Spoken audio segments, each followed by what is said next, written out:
¿Alguna vez se han puesto a pensar cómo podemos estar tan seguros de que el software que controla un avión o un marcapasos simplemente no va a fallar?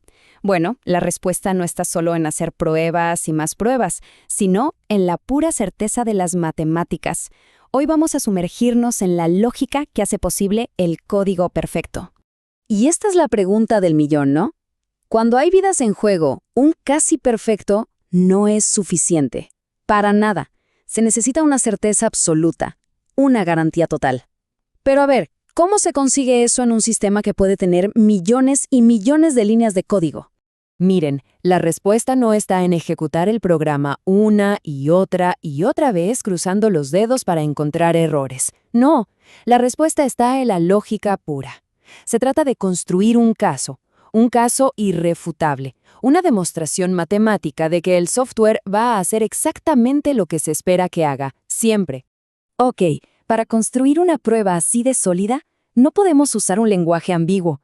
¿Necesitamos herramientas que tengan una precisión? Bueno, absoluta.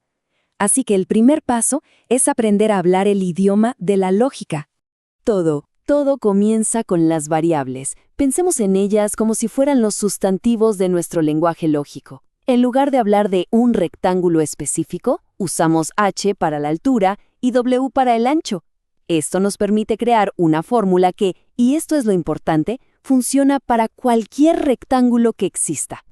Y si las variables son los sustantivos, los cuantificadores son los que nos dejan hacer afirmaciones sobre ellas. El cuantificador universal, ese que se ve como una A al revés y se lee para todo, hace una promesa total. Si decimos para todo número x más 1 es mayor que x, tiene que ser cierto sin una sola excepción. En cambio, el cuantificador existencial solo necesita que se cumpla una vez. La afirmación existe un número x para el cual x es igual a x más 1 es obviamente falsa. Pero si dijéramos existe un número par, sería verdadera, porque podemos encontrar al menos uno, ¿no? Como el 2. Y ahí está la diferencia clave entre un software que debe funcionar siempre y uno que solo necesita que una condición se cumpla a veces. Bien, ya tenemos nuestro vocabulario de precisión. Pero las palabras solas no son suficientes, ¿verdad? Necesitamos una gramática. Necesitamos reglas que nos permitan construir argumentos que sean válidos, leyes tan inquebrantables como las de la física, para garantizar que nuestras conclusiones sean siempre correctas. Y aquí está la palabra mágica, garantía. Una regla de inferencia no es una opinión, es un mecanismo blindado que nos lleva de una verdad que ya conocemos a una nueva verdad, con total y absoluta confianza. El modus ponens es quizá la regla más intuitiva de todas. Si sabemos que una condición lleva a una consecuencia y vemos que la condición se cumple, pues la consecuencia tiene que ocurrir. Es la base del razonamiento. En el software, esto sería algo como, si el sensor detecta presión crítica, eso es P, entonces se activa la válvula de seguridad, eso es Q. Oye, el sensor acaba de detectar presión crítica, P. Por lo tanto, el sistema tiene que activar la válvula, Q. No hay opción. Son estos pasos lógicos, garantizados, los que construyen un código seguro. Ahora sí, con el lenguaje y las reglas en nuestro arsenal, es hora de construir un caso. Y para esto, vamos a usar una de las estrategias de demostración más elegantes y potentes que se puedan imaginar. Esta técnica es simplemente brillante por lo audaz que es. Para probar que algo es verdad, ¿qué hacemos? Suponemos que es mentira.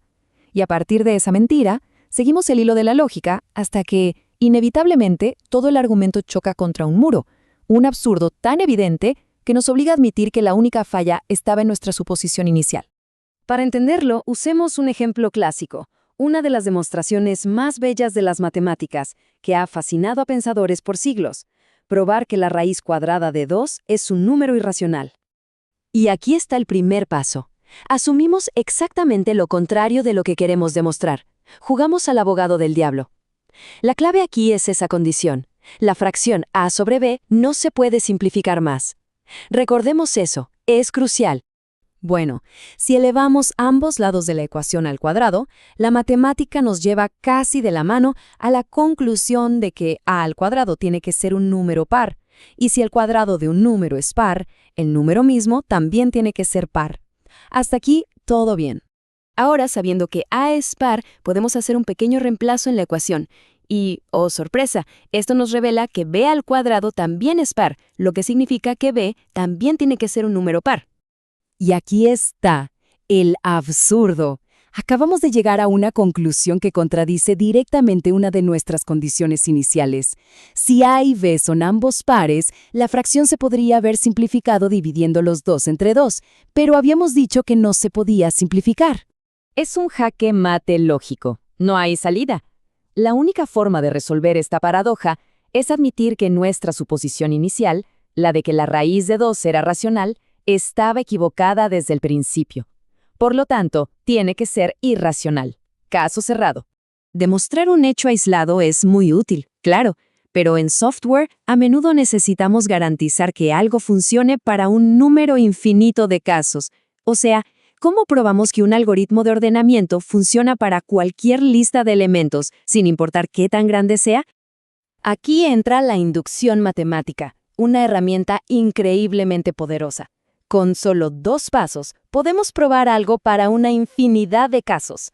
El caso base es como poner el pie en el primer peldaño de la escalera, y el paso inductivo es la garantía de que, sin importar en qué peldaño estemos, siempre podemos subir al siguiente.